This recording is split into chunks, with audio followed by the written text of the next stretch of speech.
விஷயத்த கண்டுபிடிப்பதற்கான ஒரு முயற்சி. அப்படியே டைரக்ட்டா எந்த ஒரு சுற்று வளைச்சு அந்த மாரி எதுவும் இல்லாம டைரக்ட்டா இப்படிதான் மொழின்றது உருவாயிருக்கும். அப்படின்றது மாதிரி தான் வந்து பிரத்யக்ஷ மார்க் அப்படின்றது. இதனுடைய ஆதாரம் என்னவா இருக்குன்னா, ஒரு அனுமானம், ஒரு நம்பிக்கை. இப்படிதான் இருந்திருக்கும் அப்படின்ற ஒரு நம்பிக்கையின் அடிப்படையில தான் இந்த பிரத்யக்ஷ மார்புன்று இருக்குது. அடுத்த परोक्ष मार्ग அப்படின்றது என்னன்னா, परोक्ष मार्ग में भाषा के वर्तमान रूप को लेकर भाषा के प्राचीन और अति प्राचीन रूप को पहचान कर फिर उसके प्रारंभिक या जन्म रूप को अनुमान किया जाता है.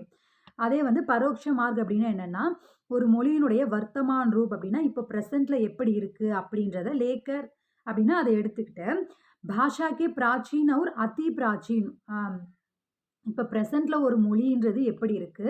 பிளஸ் அதோட ஒரு அந்த மொழி இப்ப இங்கிலீஷ் அப்டின்னா இங்கிலீஷ், ஹிந்தி, தமிழ் அப்டின்னா அத எடுத்துக்கிட்டு, இப்ப பிரசன்ட்ல அந்த லாங்குவேஜ் எப்படி பேசப்படுது? பிளஸ் அதனுடைய